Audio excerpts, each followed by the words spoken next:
Nous devons ensemble avoir conscience que nul autre que nous-mêmes ne viendra sauver notre nation et que cela exige de chacun de nous une mobilisation tous azimuts. Peuple congolais, il est temps de nous lever, de nous serrer les coudes et d'agir pour défendre notre patrie, notre intégrité territoriale et l'intangibilité de nos frontières. La République démocratique du Congo est victime d'une nouvelle agression rwandaise et des actes criminels et terroristes du M23. Ils ont juré Batela Ekolo, Bindele Koyate.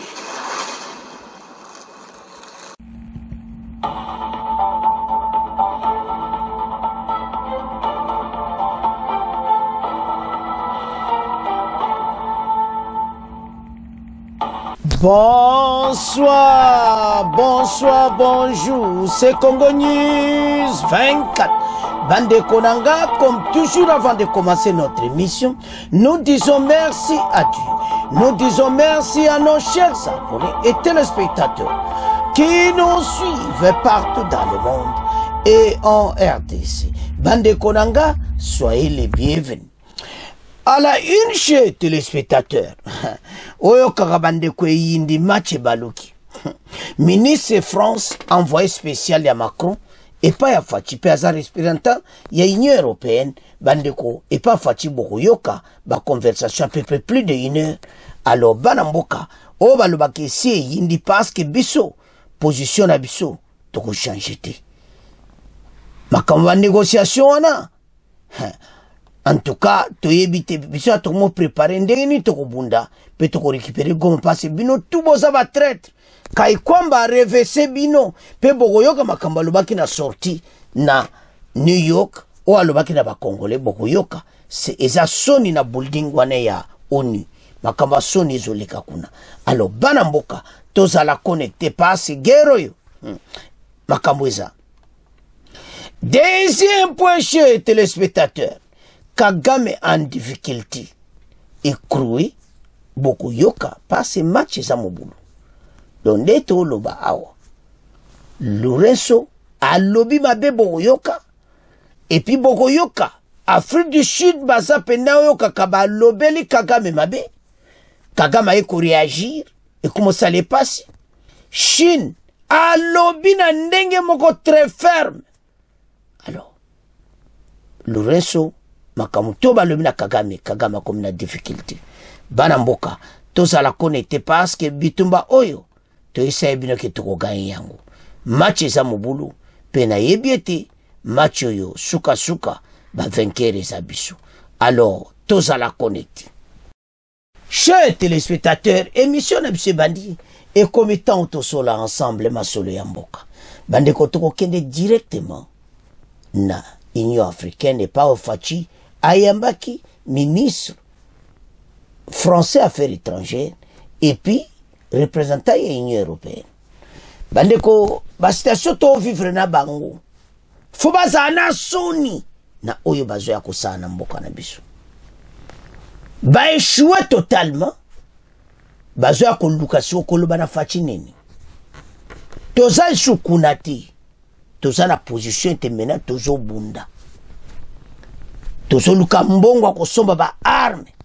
Le président de la République l'a dit na discours na ye était bazo diminuer train de vie. Yaba ministre nyonso. Yaba kontinyoso ba ya gouvernement. Bazo zwa mbongo wana tozo somba ngo ba arme. Il avait dit clairement que mbongo wana ko directement na arme. Parce que pour tout récupérer ba territoire itikali. Ayo comprendre. Ba bombo Kagame azana ngo. Il faut biso to somba. Musala mota bituma parce que bango bazana biloko ebeli ya makasi. Alors biso foto so biloko bo bazana ngo. Bon siko match ebeta manandenga mukete poto gaengero. Alors Facha juma loba.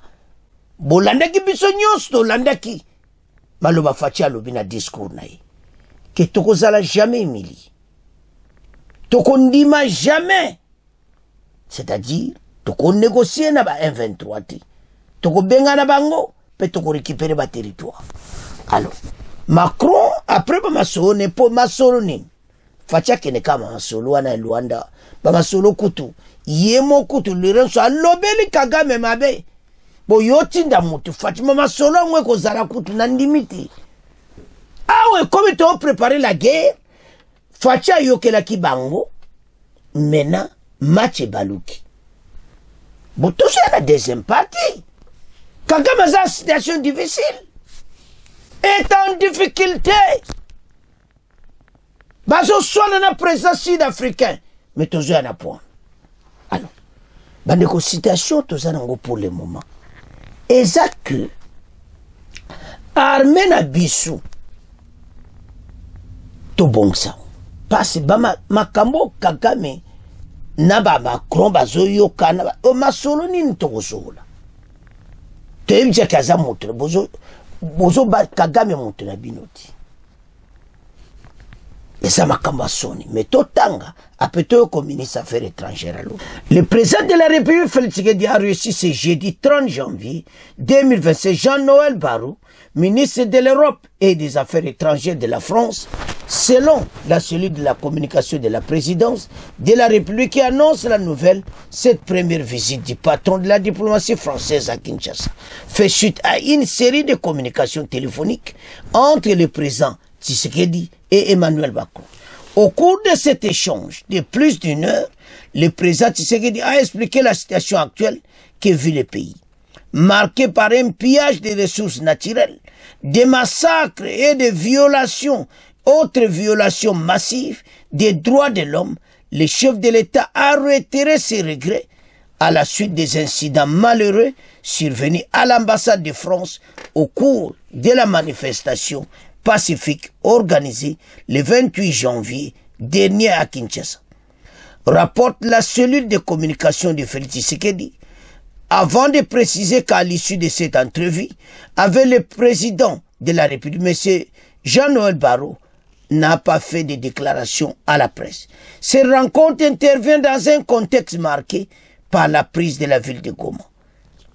La province du Nord Kivu soutient pas Kigali. Après d'intenses combats, les forces armées de la République démocratique du Congo, la RDC attend un peu plus d'action avant la communauté internationale à la suite de l'évasion avérée des troupes rwandaises dans plusieurs territoires du Nord Kivu. À l'heure actuelle, les initiatives diplomatiques sont au point malgré les appels cessants pour la reprise des discussions autour du médiateur Lorenzo. Bazo benga, bazo linga nina Luanda kuzonga ti. Lorenzo alobi, armée rwandaise va quitter le sol congolais, wana ndeto kene Luanda. Tango ba baza kuna toko kene Luanda ti. Omo pla fatia kangi bango. Baza na problème sérieux et puis Lorenzo alobi ango clairement. Bakamboyo.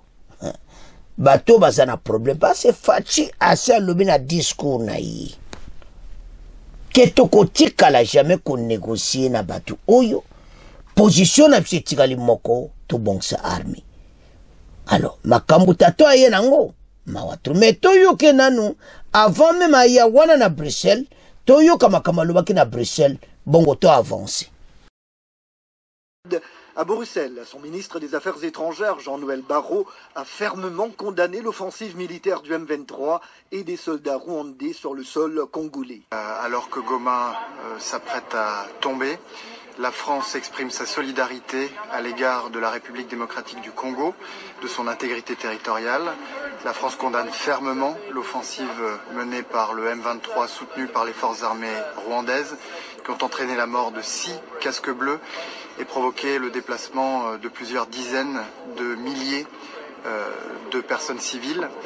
Les combats doivent cesser et le dialogue doit reprendre. C'est en ce sens que la France s'est exprimée hier au Conseil de sécurité des Nations Unies. Le président congolais Félix Tshisekedi a reçu ce jeudi un émissaire du chef de l'État français Emmanuel Macron en la personne de Jean-Noël Barrot, ministre de l'Europe et des Affaires étrangères de France. Ce dernier était porteur d'un message du président Macron. Reportage Jules Churumbaï. C'est une première visite du chef de la diplomatie française à Kinshasa. Jean-Noël Barrot, ministre de l'Europe et des Affaires étrangères de France, a été reçu ce jeudi à la Cité de l'Union africaine par le président de la République Félix-Antoine Tshisekedi. Une visite qui fait suite à une série de communications entre les chefs de l'État et son homologue français Emmanuel Macron. Pendant plus d'une heure, le président Félix Tshisekedi a expliqué la situation que vit le pays, marqué par des massacres, des pillages des ressources naturelles et autres violations massives des droits de l'homme. Les chefs de l'État exprimaient ses regrets à la suite des incidents malheureux survenus à l'ambassade de France au cours des manifestations organisées le 28 janvier dernier à Kinshasa.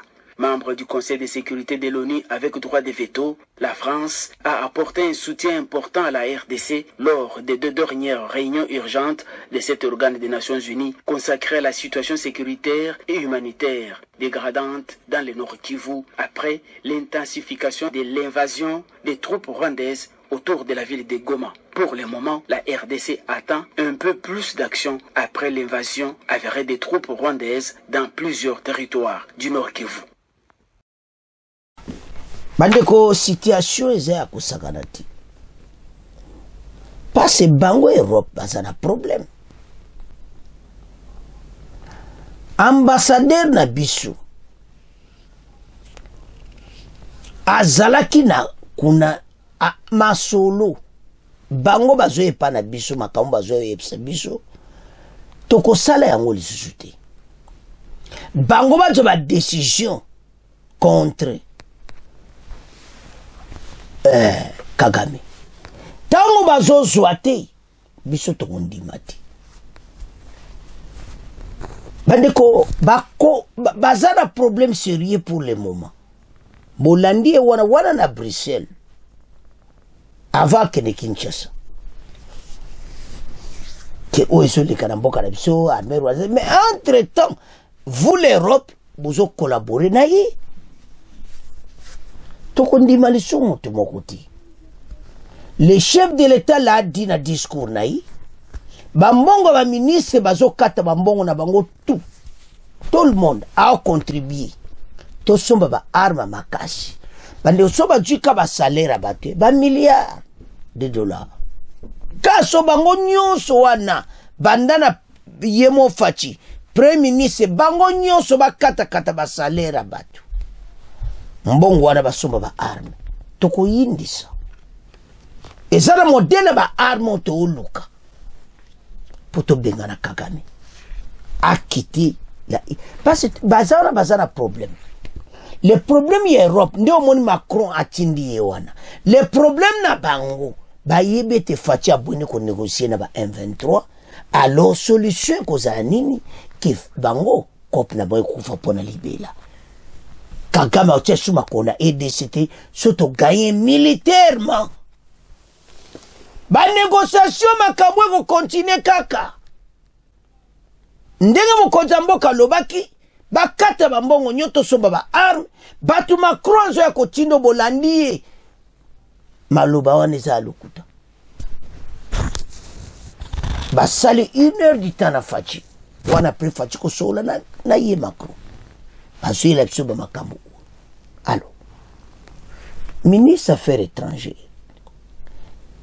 Les États-Unis, les rabbini na New York, ba Congolais ba kilibanda.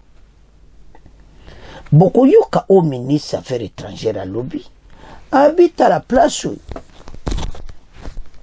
Eza soni, ya quand, bazo kokati. Parce bazana position d'ambara. Bazana position moko difficile comme ya soni, parce qu'il kwamba reverser banque jusque quand. Conseil oyo Kagame continue ko piétiner bino. Jusque quand Kagame zo continue ko sala zo boma bata na aider c'est toi zo sala bino bo pese sanctions. Et c'est la honte maintenant pour na mutu kota na buildingo. Elle dit ça clairement ba mindele ba telem bazola na anglais na États-Unis. Position biso to kenengo za kitoko. Monde eza ya kuningana tozo ya na deuxième partie.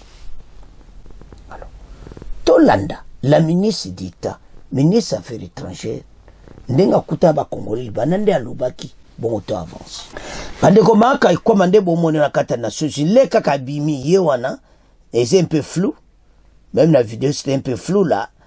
Abimi a sola ba Congolais a le bon son anglais lokoba kongola USA bino nyonso bozo kamakamu kitoko alors abeti masolo moko alume buildingo bozo mono muta kota kunati tona besoin sanction à Rwanda et puis ba pancarte à sanction ba congolais nyonso ba telemina.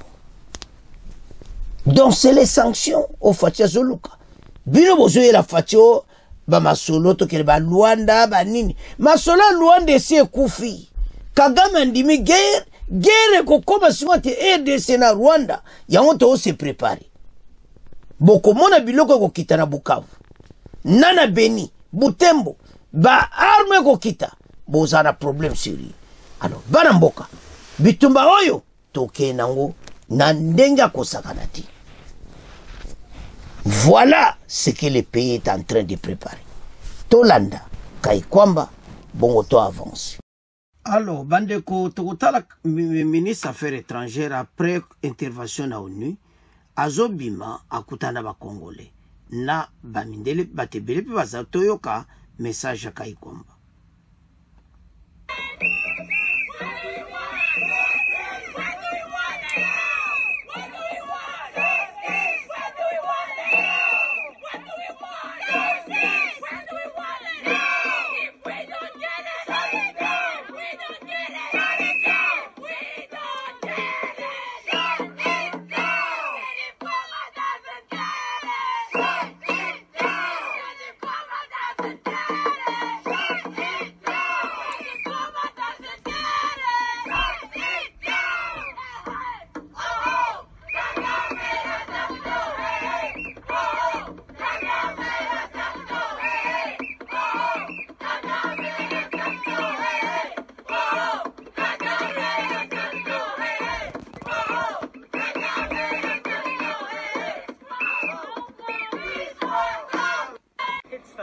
Everywhere, and we cannot stand still, and we will not. If it is the last thing that we do, this is what we will do. If this is the last thing we do, this is what we will do. This is our country, this is our fight. So I thank you so much. Thank you for your leadership. Thank you. And spread the word. Spread the word. This is not just about Congo. This is about humanity. You can't get away. You can't get away with killing people for 30 years just like that. You can't get away with killing peacekeepers just like that. So it is a scandal. People should be ashamed to walk in there after what their country is doing. People should be ashamed. And we will remind them of that.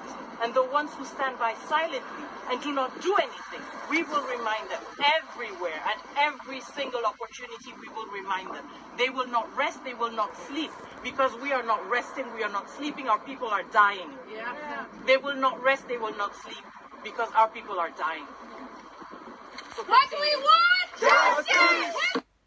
Bandeko Tolandi, la ministre des Affaires étrangères, a soloba clairement que jusque quand bato bazokende combinaison ni kokota na buildingo. Bandeko tozana ministre des Affaires étrangères capable facha sala au sala ba shwa kitoko ya ba poste. Donc mama oyo asukisi ba mindele ba européen ba lingi ete parce que ça trop dur et puis ça strict na oyo to solo laki. Mais c'est ça to soli kambwe koma subwe koma Kagame to so Kagame zo ba soda na abimana bango et puis Kagame sinya ki. Je ne sais pas la honte à présent rwandais. Tala bakam président Rwanda au sande wolandi kai kwamba le président Rwanda a une situation difficile pour le moment.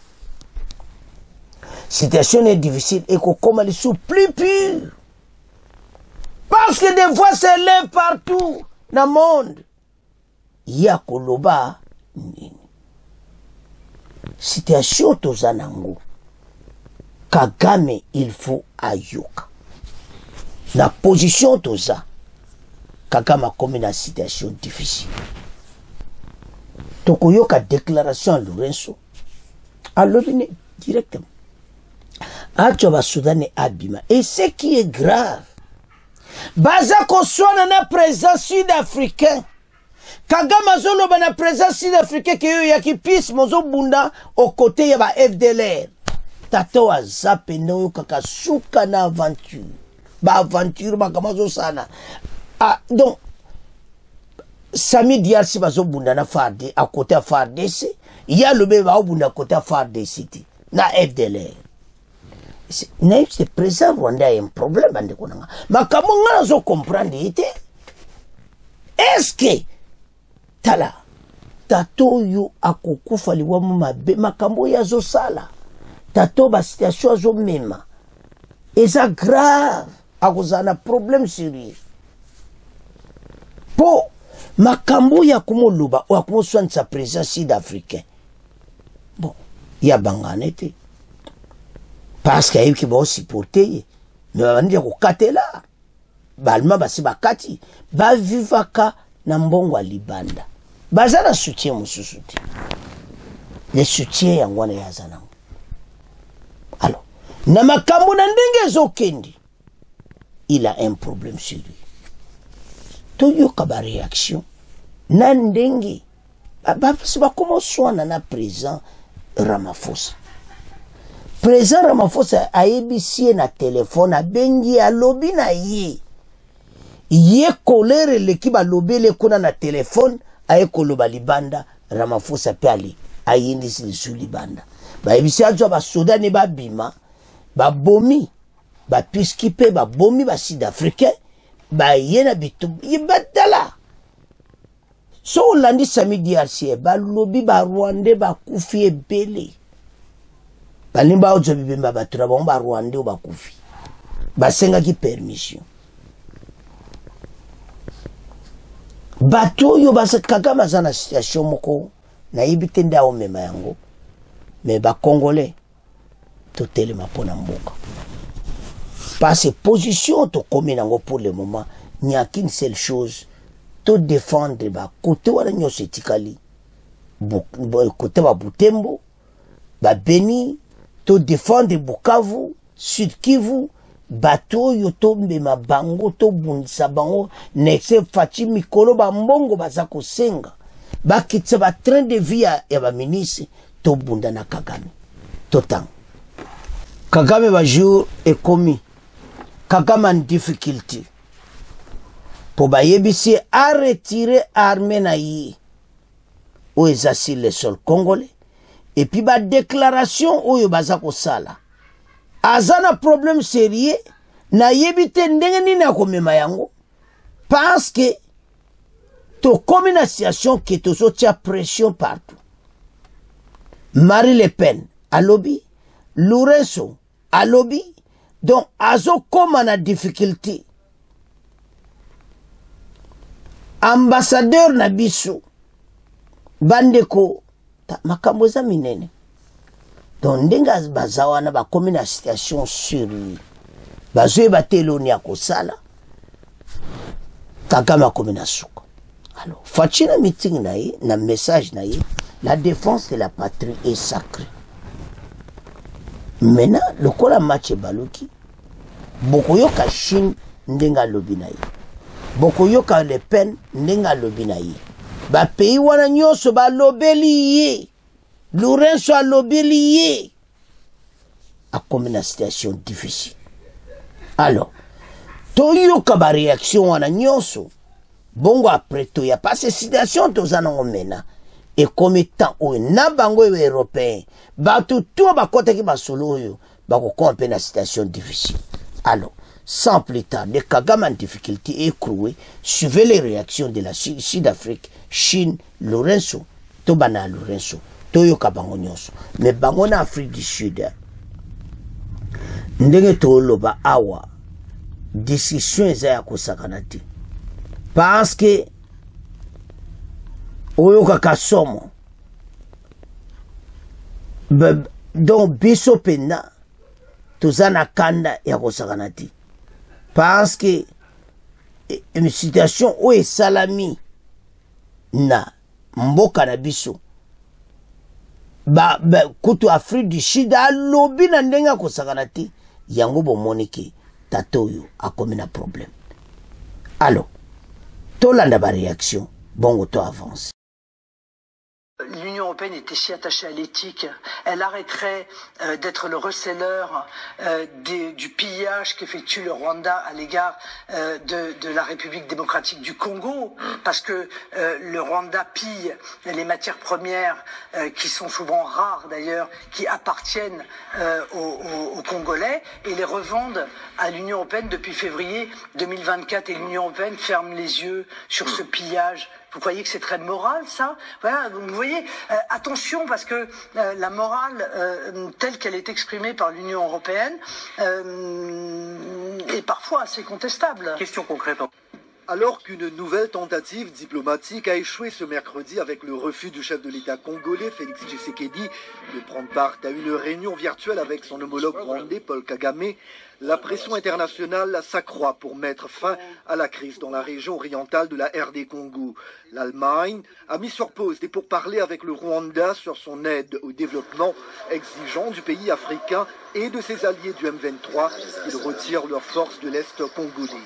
Pékin, par la voix de son ambassadeur Fukang à l'ONU, espère que Kigali entendra les appels à ne plus soutenir le M23. La Chine exige que le M23 cesse toute hostilité et batte en retraite de Goma et des autres zones occupées. La Chine espère que le Rwanda entendra l'appel de pays africains et du secrétaire général de l'ONU, Antonio Guterres. Il faut cesser de soutenir le M23 d'un point de vue militaire. Le chef de la diplomatie britannique, David Lammy, indique avoir parlé à Paul Kagame et appelé à la désescalade, soulignant la nécessité pour le Rwanda et la RDC de retourner d'urgence à la table des négociations. La vérité est que si nous étions témoins des horreurs d'El Fasher et de Goma sur n'importe quel autre continent ou d'ailleurs de la violence extrémiste au Sahel et en Somalie, n'importe où ailleurs dans le monde occidental y accorderait beaucoup plus d'attention. En fin de compte, cependant, nous avons besoin d'une solution politique. Nous savons que les rebelles du M23 n'auraient pas pu prendre Goma sans le soutien matériel des forces de défense rwandaises. Selon l'Élysée, le président français Emmanuel Macron multiplie les contacts pour permettre une désescalade. L'ONU, les États-Unis, la Chine, l'Union européenne et l'Angola réclament que le Rwanda retire immédiatement ses forces de la RDC. Le pape François demande également de tout faire pour mettre un terme au combat. J'exprime mon inquiétude quant à l'aggravation de la situation en matière de sécurité en République démocratique du Congo. J'exhorte toutes les parties au conflit à s'engager en faveur de la cessation des hostilités et pour la sauvegarde des populations civiles de Goma et des autres régions concernées par les opérations militaires. Pendant ce temps, l'Angola appelle le M23 et les forces rwandaises à se retirer sans délai du territoire congolais. Dans un communiqué publié ce mercredi 29 janvier 2025, le président angolais Joao Lourenço, médiateur de l'Union africaine dans la crise entre la RDC et les Rwandais, déplore l'occupation des Goma et annonce son intention de convoquer de nouvelles discussions à Luanda. Toutefois, il conditionne cette initiative au retrait immédiat du M23 de territoires illégalement occupés ainsi qu'au départ des forces de défense rwandaises. Grâce à Mzati pour les détails. Selon le président angolais, le M23, appuyé par des forces rwandaises, contrôle à ce jour une grande partie de Goma, principale ville de l'Est de la RDC. Face à cette situation, Joao Lourenço insiste sur l'urgence de relancer les discussions sur la présence du M23 et des autres groupes armés actifs en RDC. L'Angola exhorte également la RDC et les Rwandais à respecter leurs engagements afin de réunir les conditions nécessaires à la tenue d'un sommet tripartite à Luanda, dont la date sera communiquée ultérieurement. Baramboka, tolandi biso nyonso ba réaction. Soko sotala. Okomona clairement ete Kagame comme une situation difficile. Marine Le Pen azoloba na bango be européen. Chine ayebisi ke abimisa batu na ye immédiatement. Alobi na su. Bolandi chinois. Chine ambassadeur de alobi na su. Kagame azoyoka makambo oyo pe akosalela yango tutu. Mais Kagame akoyoka te.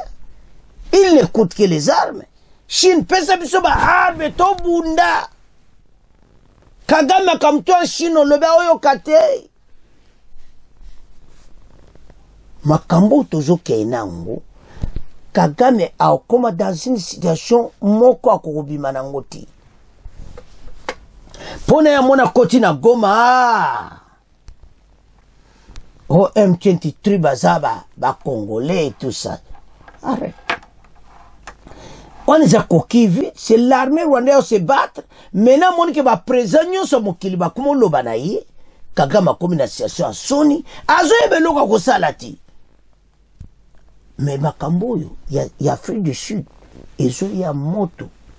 Afrique du Sud akotinda armée ne mobimba. Na ndenge tozokeni, bazo swana na ndenga kosakanati. Match baluki. Afrique du Sud lokola fâché. Ba Kagame konko lobela mabe Afrique du Sud. Ba konko swana. Boko yoka. Et komba revanche ko. Eza Lourenço. Sadek bako sangana. Angola, Afrique du Sud, armée bako. Donde makamoka ezokende. Et comme guerre au sakanati. Alors. Armée rwandaise basala ki nyonso baleka saki bakoka kiti.